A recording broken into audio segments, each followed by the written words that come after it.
ఉమ్మడి అనంతపురం జిల్లా తాడిపత్రిలో కూటమి అభ్యర్థి జేసీ అస్మిత్ ప్రచారంలో దూసుకుపోతున్నారు.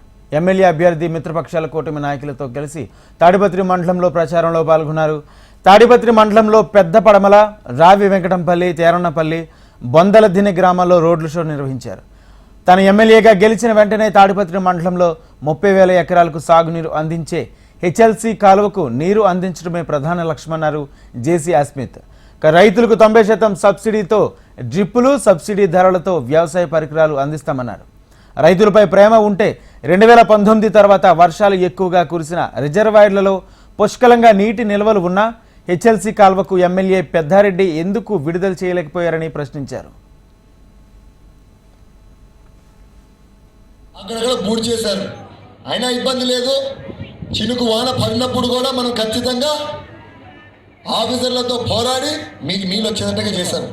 మరి ఈరోజు చెప్తున్నా, నేను వీళ్ళకి కుంభ వర్షాలు పడినాయి, 2 రోజులు తెచ్చిచ్చారు, కానీ 1 సంవత్సరం వాన పడలేదంటే చాలు ఆపి పారేసినారు, నీళ్ళు రాణించారు.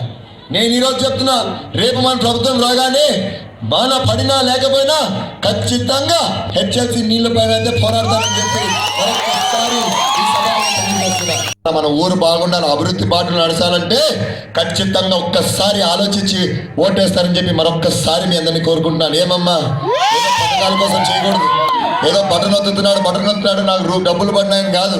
మన ఊరు బాగుందా లేదా, మన పిల్లలు బాగున్నారా లేదా, ఉద్యోగాలు వచ్చాయా లేదా, పంటలు బాగుపడినాయా లేదా, నీళ్ళు ఇప్పించారా లేదా? వానలు పడినప్పుడు నీళ్ళు ఇప్పించామా? మీకు మర్చిపోయారా?